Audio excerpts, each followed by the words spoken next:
24 hours ago, this was the scene of a very dangerous fire. It's just one more reminder to think before you talk or text behind the wheel. It may be summer vacation, but there's nobody relaxing at the Springfield School Department. They're still answering tough questions today about those final exams riddled with errors.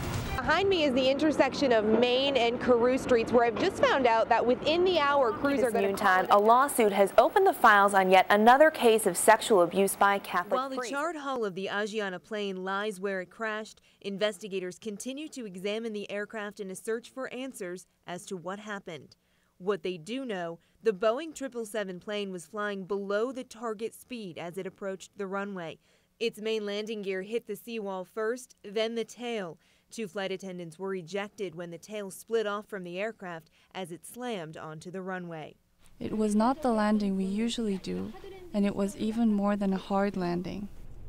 So we bumped hard, bumped again, leaned to both sides, and stopped.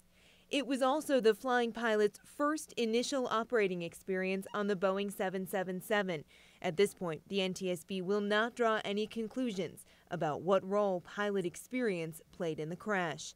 The NTSB will say it has gathered valuable information from the flight data recorders and from interviews they've conducted with the flight crew and pilots. One of the very critical things that needs to be monitored on an approach to landing is speed. And so we need to understand what was going on in the cockpit and also what was going on with the aircraft. Monday evening, the family members of the 2 best friends killed arrived in San Francisco. The girls were sitting together in the back of the plane when the tail sheared off.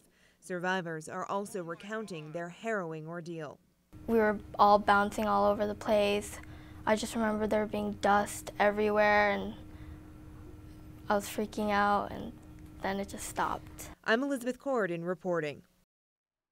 In a 5-4 decision Tuesday, the U.S. Supreme Court effectively invalidated a key provision of the 1965 Voting Rights Act.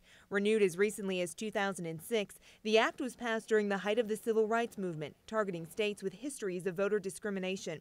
Critics argued specific sections are antiquated, burdensome, and no longer necessary. The South is not the same South it was in 1964. The whole country has changed.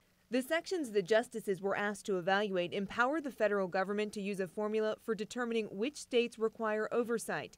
It also allows the Justice Department or courts to block discriminatory changes to voting laws at the local and state level.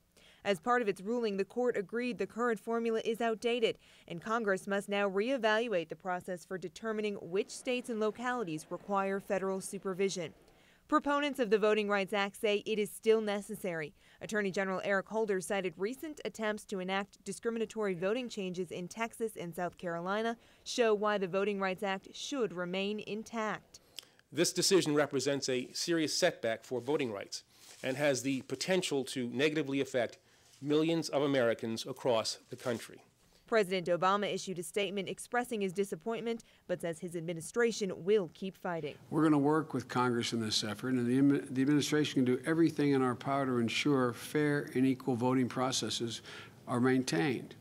I'm Elizabeth Corridon reporting. 18 years ago, my youngest child and only son took his own life. I lost my mother when I was 15, lost my best friend. I lost my brother May 9th, 2001. In 2002, my husband Bob Schlichtig killed himself. The most recent person that I lost in my life was my brother Rick, and that was in 2005. My dad was 45 when he died, and he took his life with his own revolver. My son was 27 years old, and Matthew died 11 years ago with no apparent warnings. 7 strangers united in their darkest hours, forever bonded as survivors. Suicide, there's, as we certainly know in our society, a great deal of stigma, and people don't talk about it. When you try to talk about that loved one with other people that have not had the same type of loss, it makes them very uncomfortable. I knew that I was feeling very alone and that I needed some support. For a long time I couldn't talk about it at all without crying. And then when I started going to group and so forth and meeting other survivors, it became a little easier. For the first several months, I didn't speak. I just looked and watched and observed. And I could barely say the words.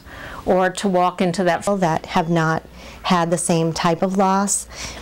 It makes them very uncomfortable. I knew that I was feeling very alone and that I needed some support. For a long time I couldn't talk about it at all without crying. And then when I started going to group and so forth and meeting other survivors, it became a little easier. For the first several months, I didn't speak. I just looked and watched and observed. And I could barely say the words, or to walk into that first meeting and to be able to say, my husband took his own life. They come together to talk, to grieve, to heal. When you go to these meetings, you just feel like you're at home. You can cry. You can feel. It provides a safety that you can't find anywhere else. It's almost people just kind of go, draw that sigh of relief because they know they're understood. I have good days and I have bad days, and you know, just to know that there's someone there that will be able to support you. Through all of our cumulative losses, we're able to help each other. Every year, that network of support grows. The Saturday before Thanksgiving has been designated National Survivors of Suicide Day. Around the world, there are 200 conferences, including right here at Elms College in Chicopee. It doesn't matter if your loss was 25 years ago or your loss was last week. We want you to be there. Some people have bottled it up like I did for years. And it's a chance to talk about it. To continue the healing process and raise awareness. You can have an illness of the mind, an illness of the brain, just like you can have an illness of the heart. Not everybody who's depressed takes their own life, but suicide can be the fatal result, and I mean fatal. 7 lives shattered, 7 survivors on a mission to make sure no one else suffers in silence.